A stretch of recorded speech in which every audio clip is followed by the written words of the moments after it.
یہ یاد رکھنا ہمیشہ. ایک نوجوان کو میں نے دیکھا تھا, وہ بڑا عیاش طبیعت کا تھا, ماں بیوہ ہے, بہت پہلے ہی شوہر کا انتقال ہو گیا تھا, بچہ صرف 4 سال کا تھا یا چھوٹا سا تھا. جب سے وہ گھروں کے کام کر کر کے اپنے بچے کو پالتی تھی, جوان ہوا تو اوباشوں کی صحبت میں لگ گیا, بدماشوں کی صحبت میں آ گیا. ماں کو اب اس سے بڑا دھچکا اور کیا لگے. ایک دن آئی تھی میرے پاس روتے ہوئے, کہا غضب ہو گیا, زندگی نے پہلے ہی میرے سے شوہر کی جدائی, اور میں نے ایسے ایام کاٹے کہ لوگوں کے جھوٹے برتن دھوئے اس امید پر کہ ایک بیٹا ہے جوانی میں, یہ جب پہنچے گا تو میرے بڑھاپے کا سہارا ہوگا. لیکن مفتی صاحب ایسا ہو گیا کہ میرا بیٹا بدماشوں کی صحبت میں چلا گیا. اب میرا وہ آخری سہارا بھی ختم ہے, میں کس کے پاس جاؤں. وہ غم کے مارے اتنا روئی تھی. میں جب بھی آج یاد کرتا ہوں اس خاتون کو تو مجھے تنہائی میں رونا آتا ہے. میں جتنی کوشش ہو سکی, میں کوئی بہت بڑا مؤثر آدمی نہیں ہوں, ایک چھوٹا طالب علم, سوچا کہ اس نوجوان بچے کو بلاؤں. اس کے ساتھ میں نے تھوڑا وقت گزارا, اسے سمجھایا تیری ماں کی قدر و قیمت کیا ہے. وہ ایک بیوہ ہے, ایک بیوہ ہے, وہ 4 عورتوں کے ساتھ بیٹھنے میں شرم کرتی ہے.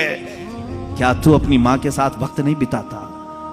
دنیا میں تیرے دوست ہوں گے, تجھے دوست چھوڑ کر کے جائیں تو تجھے کتنی تکلیف ہوتی ہے. تو سوچ اپنی ماں کو, اس کے تو کوئی دوست نہیں, اور اس کا بیٹا بھی اس کو رات اکیلا چھوڑ کر جاتا ہے. وہ رویا میرے پاس, کہا کہ حضرت میں وعدہ کرتا ہوں اپنی ماں کے لیے میں کام کروں گا. میں نے سمجھایا. دوسرے دن کہا میں نوکری کے لیے تلاش میں چلتا ہوں. مجھے وہ بات آج بھی یاد ہے, تقریباً 6-7 سال ہو گئے ہوں گے. وہ نوجوان ہے ابھی بھی, وہ سنتا بھی ہوگا. اس نے کہا اماں سے میں کہتا ہوں میں نوکری کرتا ہوں. ماں اس دن بڑی خوش ہوئی, کہا حضرت آپ نے میرے بچے کو سیدھے راستے پر لانے میں بڑی میری مدد کی ہے. بس زندگی کی ایک ہی خواہش رہ گئی ہے کہ میں اپنے بیٹے کی کمائی کھا لوں. میرا بیٹا کما کر کے لایا ہو, میں وہ کھا لوں. زندگی پر لوگوں کے جھوٹے برتن دھو دھو کر کے بچے کو پالا ہے, ایک بار میرا بیٹا کھلائے مجھے. وہ اس آس میں رہی. وہ بنگلور یا کہیں کسی علاقے میں نوکری پر گیا, مہینہ گزرا تھا, تنخواہ آئی اس کی. اس نے کہا تنخواہ سنبھال کر, پہلی تنخواہ میں اپنی ماں کو لے کے جاتا ہوں. وہ پورا اپنی تنخواہ, اپنی سیلری لے کر کے گاؤں پہنچا تھا.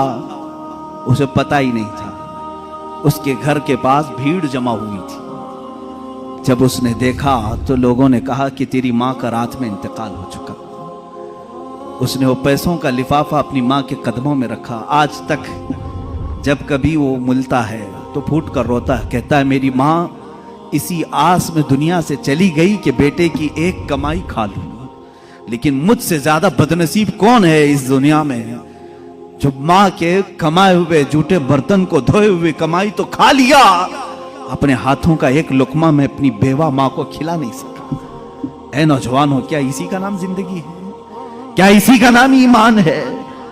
تمہارے